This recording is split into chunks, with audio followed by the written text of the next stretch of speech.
भोजपुरिया की तरफ से हमारे प्यारे प्यारे दोस्तों को हमारा प्यार भरा नमस्कार।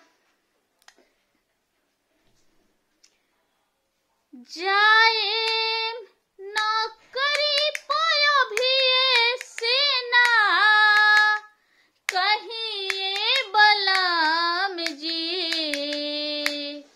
जाए नौकरी पायो भी सेना कहिए बलराम जी, घरे छुट्टी लेके अवरी कुछ दिन राहिए बलराम जी, घरे छुट्टी लेके अवरी कुछ दिन राहिए बलराम जी। बड़ा दिन पयाइले बस 2-4 दिन ला, तरसील से जिया पहाम आँखिया में नींद ला। बड़ा दिन पे आइल बाड़े 2-4 दिन ला, तरसील से जिया पहाम आँखिया में नींद ला। बिरहा बिघला बेदनवा बेदना,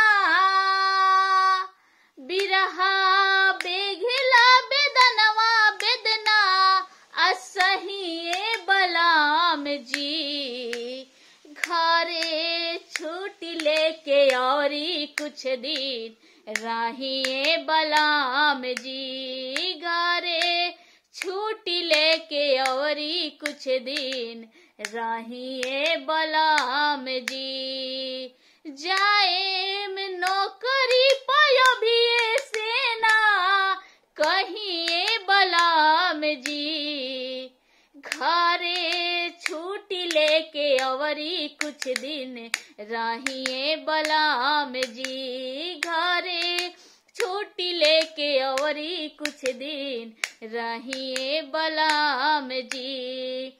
छुट्टी के कागज दे दी रास्ता निकाली, डॉक्टर से मेडिकल के रिपोर्ट बनवाली।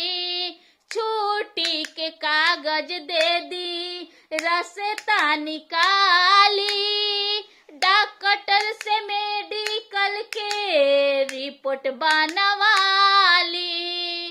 तड़पे रउआ बिन जवनिया के ना डाहिए बलराम जी, तड़पे रउआ बिन जवनिया के ना डाहिए बलराम जी, घरे छुट्टी लेके अवरी कुछ दिन राहिए बलराम जी, घरे छुट्टी लेके अवरी कुछ दिन राहिए बलराम जी।